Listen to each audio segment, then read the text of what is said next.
잠깐만 이제 국가안보 전략 보고서를 잠깐만 인용할 텐데, 일기 때 완성이 됐었고 트럼프 캠페인에서 공통적으로 선언한 의미들이 있습니다. 국가안보 전략 보고서와 트럼프 캠페인에서 요구하는 것은 뭐냐면, 미국이 직면하고 있는 국가안보적인 위기가 지금 다가오고 있다. 이 국가적 안보 위기에서는 사실 러시아와 중국이 계속적으로 수정구이국 국가들이 더 확장성을 가지고 있고, 여기에서 핵무기뿐만 아니라 구축함이라든지 아니면은 이제 잠수함과 같은 여러 가지 무기를 동원해서 우리의 안위를 굉장히 위협을 하고 있고, 여기에 더불어서 이런 지정학적 안보적인 리스크뿐만 아니라 미국인이 일자리, 시큐리티의 입장에서 보면 일자리나 웰페어가 감소할 수 있거나 악화될 수 있는 위험성이 상당히 많다. 그러니까 키워드의 중심은 뭐냐면 안보주의에 있어요. 그러니까 안보가 연결이 돼서 경제적인 정책으로까지 다 이제 파급되는 그런 부분들이 있고요.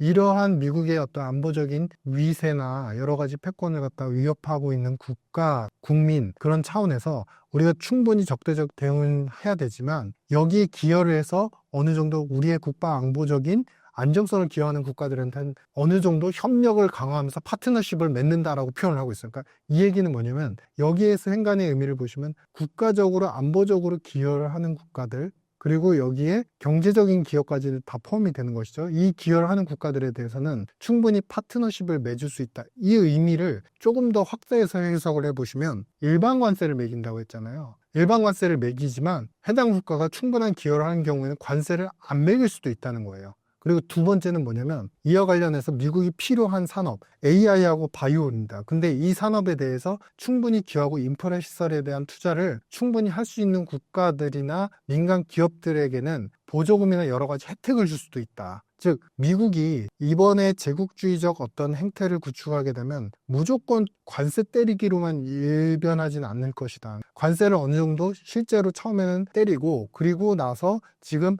관세와 관련되는 행정부를 이제 구축을 했죠. 모니터링을 하면서 트럼프 상호무역법이라는 게 구축이 될 텐데, 그렇게 되면 과거에 쓰였던 관세법이라든지 비상경제권한법 이런 것들은 다 필요가 없습니다. 모니터링하면서 미국 입장에서 불공정 행위다 그러면 관세를 무조건 매기는 거죠.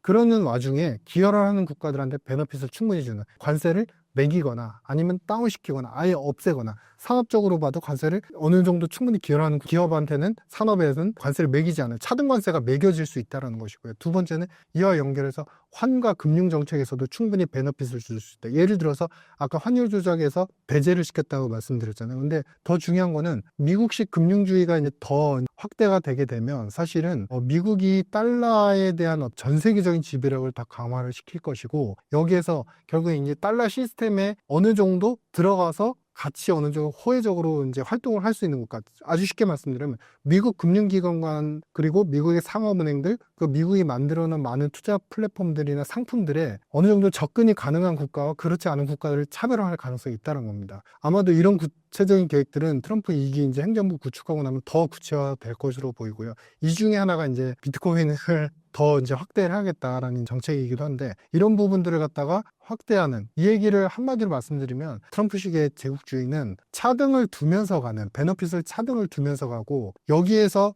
충분한 역할을 발휘하지 못하는 국가에 대해서는 관세라든지 처벌적인, 징벌적인 어떤 경제적 제재를 계속 가하면서 가는, 그러니까 서로 차등화가 된다는 게 핵심이고, 차등화가 된다는 건 뭐냐면 인센티브가 명확하기 때문에 미국의 어떤 구축해 놓은 제국주의적 형태나 여러 가지 시스템에 탑승하려는 국가들이 많아지는 경쟁적인 구도가 될 것이라는 겁니다. 그래서 이런 구도는 과거의 영연방 제국의 이제 제국주의하고는 완전히 다르고요. 영국은 영국 혼자서 모든 걸 독식하지 절대 향유를 하지 않았어요. 그래서 오히려 편취만을 했을 뿐이고, 그래서 그런 체제를 본다면 미국식 제국주의 패턴은 결말이 그렇게 불행해 보이지는 않는다. 오히려 앞으로 이런 행태가 지속이 되면 중국의 입장에서도 사실 그동안 1대1로라든지 여러 가지 신흥국들에 대한 투자, 여러 가지 금융적인 혜택을 주려고 노력을 했는데, 아마도 중국이 본따서 더 업그레이드된 정책들을 시행하게 만드는 이제 동원력이 될 거다. 아마도 미국식 제국주의, 중국식 제국주의의 패턴들이 더 강화되면서 서로 혜택과 그다음에 처벌적 조항을 강화시키는 그런 규정들이 상당히 많아질 것이다, 이렇게 보였습니다.